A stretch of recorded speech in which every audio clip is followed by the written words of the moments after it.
భారతీయ జనతా పార్టీకి ఈ అనుబంధంగా ఉన్నటువంటి సంఘాలలో నుంచి పనిచేసినటువంటి వాళ్ళల్లో సీటు సాధించింది శ్రీనివాస్ వర్మ.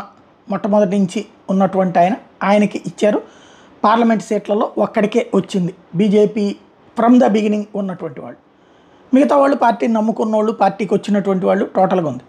ఇప్పుడు అసెంబ్లీ ఎన్నికల్లో చూస్తుంటే సత్య పేరు అందులో ఒకటి వినబడుతుంది. ధర్మవరం సీటు సూరికి బదులు సత్యకుమార్, ఎవరైతే పార్టీకి ఏళ్ల తరబడి పనిచేసినటువంటి ఆయన, కొంత తెలుగుదేశం ఫేవరిజం ఉందని అన్నా కూడా ఆయన అంతకంటే కూడా జగన్ మీద వ్యతిరేకత ఉంది.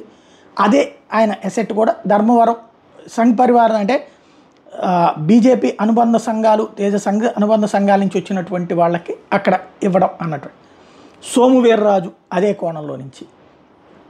విష్ణుకుమార్ రాజు కొంత తెలుగుదేశం ఫేవరిజం ఉన్న ఆయన ఆ సంస్థల నుంచి వచ్చిన వాడుగా ఆయనకి అవకాశం దాదాపుగా కనబడుతున్నటువంటి పరిస్థితి. ఇప్పుడు ఇట్లాంటి కొన్ని అంటే ఒక ముగ్గురు నలుగురు అన్న బీజేపీ బ్యాక్గ్రౌండ్ ఉన్నటువంటి వాళ్ళ పేర్లు ప్రస్తుతం వినబడుతున్నాయి. మిగతా వాటిట్లో చూస్తే సుజనా చౌదరి పార్టీకి ఈ 5 ఏళ్ల నుంచి పనిచేస్తున్నటువంటి ఆయన. అదే సందర్భంలో జమ్మలమడుగు ఆదినారాయణ రెడ్డి ఈ 5 ఏళ్ల నుంచి పనిచేస్తున్నటువంటి ఆయన. ఇట్లాంటి లెక్కలు కొన్ని కనబడుతున్నాయి. ఏం జరుగుతుందనేది చూడాలి.